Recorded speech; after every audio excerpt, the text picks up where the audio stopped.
உலகை சுற்றும் அயலான்கள்.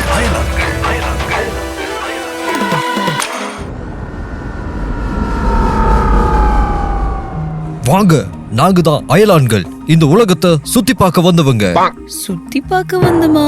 அதாவது சுத்தி முத்தி பார்த்து உலகத்தோட இன்ட்ரெஸ்டிங் ஃபேக்ட்ஸ் எல்லாம் சேகரிக்க வந்தவங்க. ஸ்பீக்கர், வர வர நீ ஏஐயாவே மாறிட்டு இருக்க. ரேடியோ, இன்னைக்கு நான் நிறைய பேசலான்னு இருக்கேன்.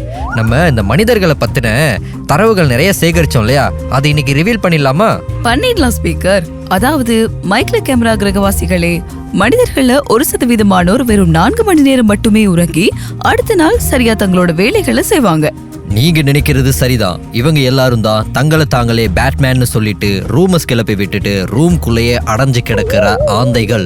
இதுல விஷயம் என்னன்னா, ஒரு சில பேருக்கு நாள் முழுக்க தூங்கினாலும் போதாது. என்ன ஸ்பீக்கர், எப்படி இருக்க? ஐயோ ரேடியோ, டாபிக் நான் கிடையாது, மனிதர்கள் தானே. ஸ்பீக்கருக்கு தன்னை பாராட்டினா பெருசா பிடிக்காது. அதான் இப்படி உலகத்துல இருக்க ரொம்ப கொஞ்சமான மனிதர்களால வலிய உணர முடியாது. சூப்பர்ல, அவங்கெல்லாம் ரொம்ப அதிர்ஷ்டசாலிகள். அப்படிலாம் கிடையாது. வலி உணராம இருக்கிறது எல்லாம் கொடுமையான விஷயம். தீக்காயம், எலும்பு முறிவு, வெட்டுக்காயங்களை உணராம இருந்தா எப்படி தீர்வு கிடைக்கும்? ஆமால, இதே மாதிரிதான் அன்பிரேக்கபிள் போன்ஸ், அதாவது ரொம்பவுமே வலிமையான எலும்புகள் கொண்ட மனிதர்கள் கூட உலகத்துல எங்கெங்கேயோ இருக்காங்களாம். சில பேர் தொடாமலே காது ஆட்டுறது, மூக்கு ஆட்டுறது எல்லாம் தங்களோட தனித்திறமையா கொண்டிருக்காங்க. செங்குருதி அணுக்கள்ல RH ஆன்டிஜன் இல்லாத மனிதர்களுக்கு உலகின் அரிதான குருதி வகையான கோல்டன் பிளட் இருக்குது.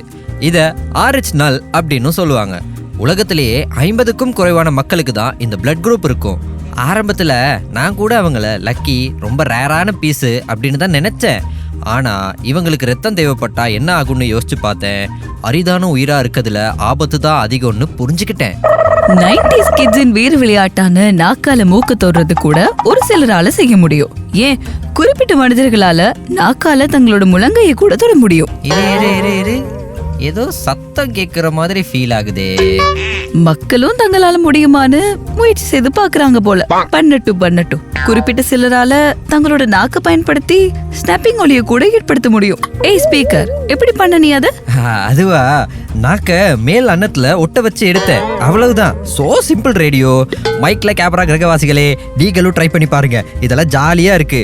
இதே மாதிரி உங்களுக்கு ஏதாவது ஸ்பெஷல் டேலண்ட்ஸ் இருந்தா அதையும் எங்களுக்கு சொல்லுங்க.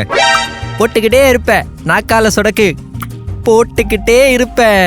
அடுத்த வாரம் சந்திப்போம். உலகை சுற்றும் அயலான்கள்.